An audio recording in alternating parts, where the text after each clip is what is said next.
निराला है, मनुष्य का तन एक सुंदर यज्ञ। प्रेम की समिधाओं से जलती है ज्योति ज्ञान की, प्रेम की समिधाओं से जलती है ज्योति ज्ञान की। आहुति है सत्य की और भावना बलिदान की, भक्ति श्रद्धा का यहाँ पर बोलबाला है, मनुष्य का तन एक सुंदर यज्ञशाला है। वेदों से यह सार ऋषियों ने निकाला है, मनुष्य का तन एक सुंदर यज्ञशाला है, मनुष्य का तन एक सुंदर यज्ञ। भाग्य से नर्तन मिला है यज्ञ करने के लिए, भाग्य से नर्तन मिला है यज्ञ करने के लिए। ईश के आनंद सागर में उतरने के लिए, अधिक यह आनंद दुनिया से निराला है, मनुष्य का तन एक सुंदर यज्ञशाला है। वेदों से यह सार ऋषियों ने निकाला है, मनुष्य का तन एक सुंदर यज्ञशाला है, मनुष्य का तन एक सुंदर यज्ञशाला है। अच्छा, जहाँ व्यायाम करता है उसको क्या कहते हैं? जिस स्थान पर व्यायाम करते हैं उस स्थान का नाम क्या होता है? व्यायामशाला। जहाँ पढ़ाई होती है उस स्थान को क्या कहते हैं? पाठशाला। क्यों जी? और जहाँ यज्ञ होता है उस स्थान को क्या कहते हैं? यज्ञशाला। पहले मंदिर नहीं होते थे, बोलो जी, पहले यज्ञशाला ही हुआ करते थे। और यज्ञशाला को क्या कहा जाता था? क्यों जी? यज्ञशाला ही हुआ करते थे। एक तो मंदिर बाद में बना है, मंदिर में भगवान की मूर्तियों की स्थापना बाद में हुई है, देवियों की देखा देखी हुई है। अभी सत्याग्रह प्रकाश की चर्चा की जा रही थी, बोलो जी। तो पहले क्या होते थे सबके घर में, जैसे आज हम अपने घर में बताओ वो पाठशाला बनाते हैं, बैठक खाना बनाते हैं, क्यों नहीं, भोजन करने की जगह बनाते हैं। ऐसे ही सब लोग थोड़ी ही जगह में एक यज्ञशाला का भी निर्माण करते हैं। सबके घर में यज्ञशाला होती है। और प्रातः काल सायंकाल ऋषि दयानंद जी से पूछा, देखो ऋषि दयानंद जी कोई बात अपनी तो बताए नहीं, वेदों की बात बताए, ऋषि मुनियों की बात बताए, जिन बातों को हम भूल रहे थे, भूल चुके थे और भूलने के कारण हमारी हानि हो रही थी, हम दुख के रास्ते पर चल पड़े थे। ऋषि दयानंद जी ने उन भूली हुई बातों को केवल याद दिलाने का काम किया। क्यों जी? तो वेद भगवान ने क्या कहा है? वेदों के अनुसार ईश्वर ने क्या कहा है कि हे मनुष्यों, तुम सुख चाहते हो तो प्रातः काल से 16 आहुति लगाना, सायंकाल 16 मंत्रों से 16 आहुति बोलो लगाना, यज्ञशाला। तो एक तो वो यज्ञशाला है जिसने हमने बनाई है। और प्रातः काल सायंकाल बैठ करके बोलो वेद की पवित्र ऋचाओं से घृत और सुगंधित पदार्थों की स्वाहा बोलकर के हम अगर आहुति डालते हैं तो निश्चित रूप से उस आहुति का हमें अच्छा फल मिलेगा। क्यों नहीं मिलेगा कि नहीं मिलेगा? मिल रहा है कि नहीं मिल रहा है? क्यों जी? ये तो अच्छे कर्मों का ही तो फल है। अभी आपने सुना कि नहीं सुना? बोलो एक बार, आप सब लोग बोलो, इस बात को आप लोग प्रचारित कीजिए। भाग्य से नर्तन मिला है यज्ञ करने के लिए। अच्छा, ये मनुष्य शरीर मुफ्त में मिला है? क्यों जी? मुफ्त में मिला है? या इस शरीर को पाने के लिए हमने कुछ किया है? बोलो, हमने कुछ किया है। क्या किया है? ये शुभ कर्मों का फल है।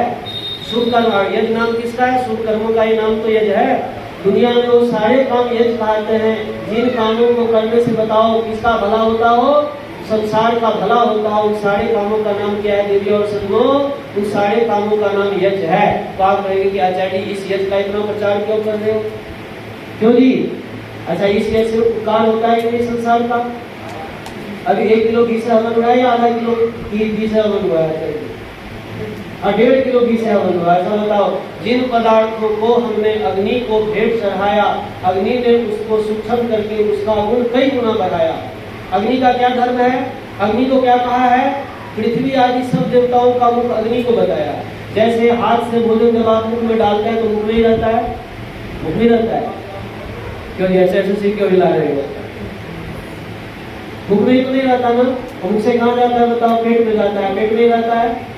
पेट में जाकर उसका क्या हो जाता है बताओ? पाचन हो जाता है। पाचन होकर के क्या होता है? पच जाता है। अब पच करके क्या होता है? वो शरीर को धारण करने वाली धातु में बदल जाता है। ऐसे देवियों और सज्जनों, देवताओं के मुख हवन की अग्नि में डाली हुई धिक और सुगंधित पदार्थों की आहुति बताओ नष्ट नहीं होती, बेकार नहीं होता। अग्नि देवता उसको वायु देवता को दे देते और वायु देवता विचार करना, आपने जिन पदार्थों को अग्नि को भेंट चढ़ाया है उन पदार्थों को अग्नि देवता ने वायु देवता को दे दिया। अब ये वायु देवता बादशाहपुर में ही रहेंगे? बोलो जी। अरे वायु देवता दुनिया में चले जाएंगे आपके हाथ की हबी को लेकर के। तो बताओ, आपके हाथ के डाले हुए पदार्थ को अग्नि देवता ने वायु देवता को और वायु देवता के माध्यम से संसार के अंदर न जाने कितने सांस लेने वाले प्राणियों तक पहुंचा दिए। ऐसा बताओ, ऐसा काम करने से आपका पुण्य बढ़ा है या पाप बढ़ा है? ऐसा बताओ, पुण्य का फल दुख होता है या सुख होता है? देखो, पुण्य का फल क्या होता है? सुख होता है। इसलिए हम आप सबको क्या करना चाहिए? घर में दियाशाला बना करके हवन कुंड में हवन करना चाहिए। और कवि ने क्या निवेदन किया? कवि ने क्या निवेदन किया? वेदों से यह सार ऋषियों ने निकाला है, मनुष्य का तन एक सुंदर, बोलो जी, मनुष्य का तन एक सुंदर यज्ञशाला है। श्रवण चक्षु, अच्छा श्रवण नाम किसका है? क्यों जी? चक्षु नाम किसका है? ये आंखों का। नासिका नाम किसका है? नाक का। त्वचा नाम किसका है? जो पूरे शरीर में फैली हुई है। श्रवण चक्षु नासिका त्वचा, जीवा नाम किसका है? कि जीव जिसे हम रस ग्रहण करते हैं। फिर पांच क्या है? पांच ज्ञानेंद्रियां हैं। बोलो इसको क्या कहते हैं? बोलो, पांच ज्ञानेंद्रियां। सात ऋत्विज मिल निरंतर यज्ञ करते हैं यहाँ। तो पांच तो ज्ञानेंद्रियां और छठी कौन है? छठा कौन है? मन। और सातवीं है बुद्धि। ये सात ऋषि हैं। क्यों जी? बोलो, ये सातों ऋषि इस भगवान के बनाए हुए बताओ मनुष्य रूप तन में, शरीर रूप तन में यज्ञशाला में बैठ के क्या कर रहे हैं? अच्छा, यज्ञ करने वाला कौन है? बोलो, आंख से हम यज्ञ करते हैं क्या? क्यों जी? यज्ञ करने वाला आंख नहीं है। यज्ञ करने वाला क्या है बताओ? आत्मा। ये आत्मा क्या करता है? ये आंख से यज्ञ करता है। इसका क्या अर्थ हुआ? क्यों जी? आंखों से अच्छा देखना, ये क्या है? अगर हम आंख से अच्छा देख रहे हैं तो बताओ हम क्या कर रहे हैं? आंख से यज्ञ कर रहे हैं। कानों से अच्छा अगर सुन रहे हैं तो बताओ हम कान से क्या कर रहे हैं? बोलो, यज्ञ कर रहे हैं। हाथ से अगर हम अच्छा काम कर रहे हैं तो बोलो हाथ से क्या कर रहे हैं? यज्ञ कर रहे हैं। कर रहे हैं कि नहीं? सारे नाम यज्ञ के हैं। भाग्य से नर्तन मिला है यज्ञ करने के लिए। यज्ञ अर्थात परोपकार का कार्य करने के लिए। परोपकार के पिछले जन्मों में हमने अच्छे कार्य किए हैं, इसलिए हमें अच्छा शरीर मिला है। देवी और संतों, इस जन्म में हम जितना अच्छा कार्य करके जाएंगे उसका फल इस जीवन में भी मिलेगा और आगे के अनंत जन्मों में जब तक हम अपने किए हुए कर्मों का फल परमात्मा की व्यवस्था से पा नहीं लेंगे तब तक वो कर्म हमारे साथ रहेगा। इसलिए सावधान यज्ञ करता है कि सावधान करते समय।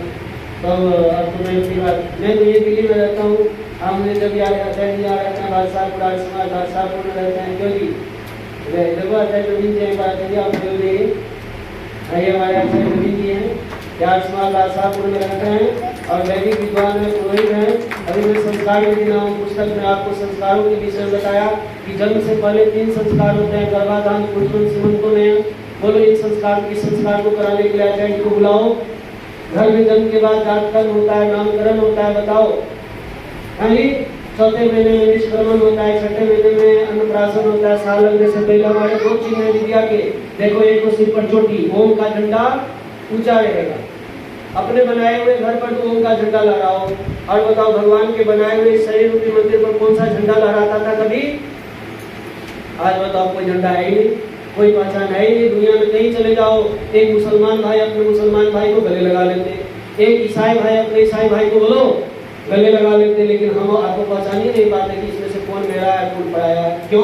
क्योंकि हमारी कोई बाहरी चिन्ह है ही नहीं। देवी और सज्जनों, ये सिर पर एक चोटी हुआ करती थी और दूसरा कंधे पर बोलो यह जो पवित्र हुआ करता था, यही श्रावण महीना था। श्रावण महीने में विद्वान आचार्य लोग आया करते थे, वेदों की कथा होती थी, बालकों के जो अभी ये 9 अगस्त को श्रावणी पर्व, बोलो जी। आज पूरी दुनिया में श्रावणी पर्व को वैदिक शास्त्रों में उसको श्रावणी का कर्म कहा गया, और आज दुनिया उसको किस नाम से जानती है? बोलो, रक्षाबंधन के नाम से जानती है, और राखी बांधी जाती है। पहले क्या होता था?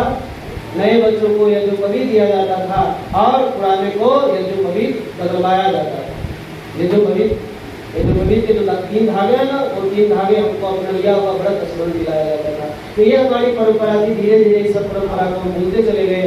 तो महर्षि स्वामी दयानंद जी के माध्यम से, आर्य समाज के माध्यम से जिन बातों को हम भूल रहे थे, भूल चुके थे, उन बातों को केवल याद दिलाने भर का प्रयास किया गया है। मैं आपसे निवेदन ये किया कि मैं तो ये दिल्ली में रहता हूँ, आचार्य जी यहाँ रहते हैं, आप मुझे जब बुलाए के भी आ जाऊँगा, लेकिन हमारे बीच में एक महान विभूति बैठे हैं। क्यों जी? एक बार आचार्य जी आप खड़े हो जाइए।